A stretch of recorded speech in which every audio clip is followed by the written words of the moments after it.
Hello mga kaina, mga kama, kumusta na kayo? Anditong muli ang inyong kaina. Alam nyo mga kama, mga kaina, palagi kaming may problema nito sa dalawang to sa tindahan. Kasi may mga customer na pag bumibili ng ganito, pag magbili sila sa amin, pabili po ng baking soda, ganyan, o baking soda, pabili po ng baking, tapos kami naman, anong baking? Baking soda o baking powder? Kahit naman sa baking, ano nga, magkaiba yun, sige, baking soda na lang. Tapos pagdating ng hapon, babalik sa amin at ipapabayad sa amin yung nasira nilang luto kasi mapait. Diba mga kaina, mga kaama, grabe. Hindi lang 5 beses mga kaina, mga kaama, halos 10 beses na yung nangyayari dyan sa amin na yung mga customer, lalo na yung mga baguhang nagluluto, hindi nila alam na magkaiba ang baking powder at saka baking soda. Palagi yan talaga mga kaina, mga kaama.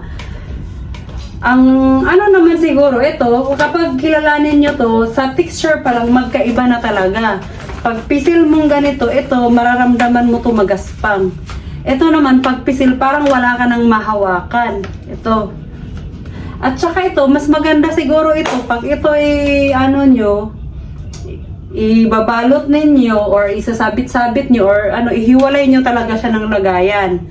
Tapos, ito ihiwalay nyo din.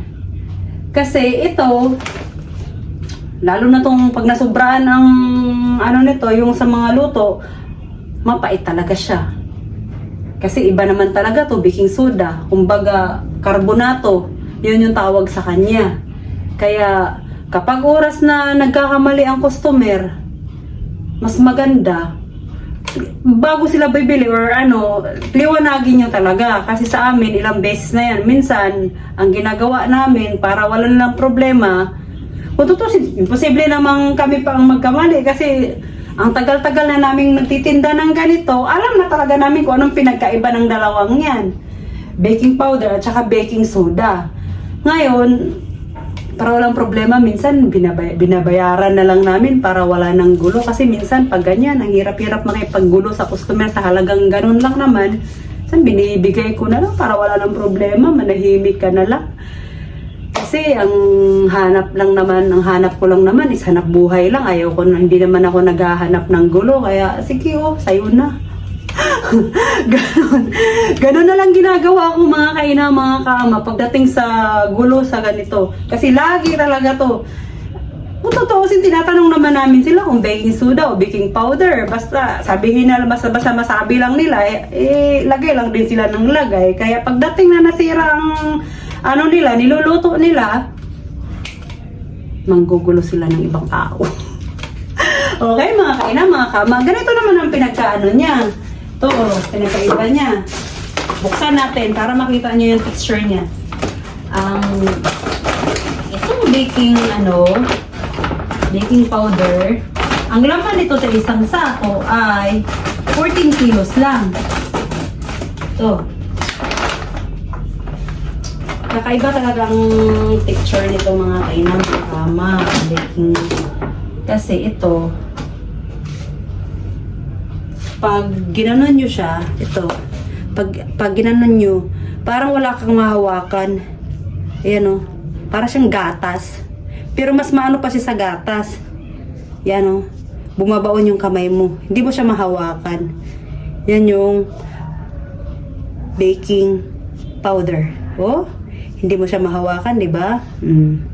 Yan o. Lumalabas. Ang baking soda naman, ang pinagkaiba niya, para makita niyo mga kaina, mga kaama, kasi ito talaga lagi ang dahilan kung bakit may problema kami dyan sa tindahan.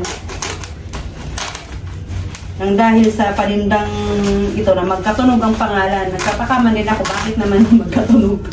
Magkaiba naman siya. Yan. Baking soda, may mahawakan ka. Yan o. Para siyang, pag ganyan mo, hindi siya lumulusot. Yan o, nahawakan mo siya. Yan yung pinagkaiba ng baking powder at saka baking soda. Ito o.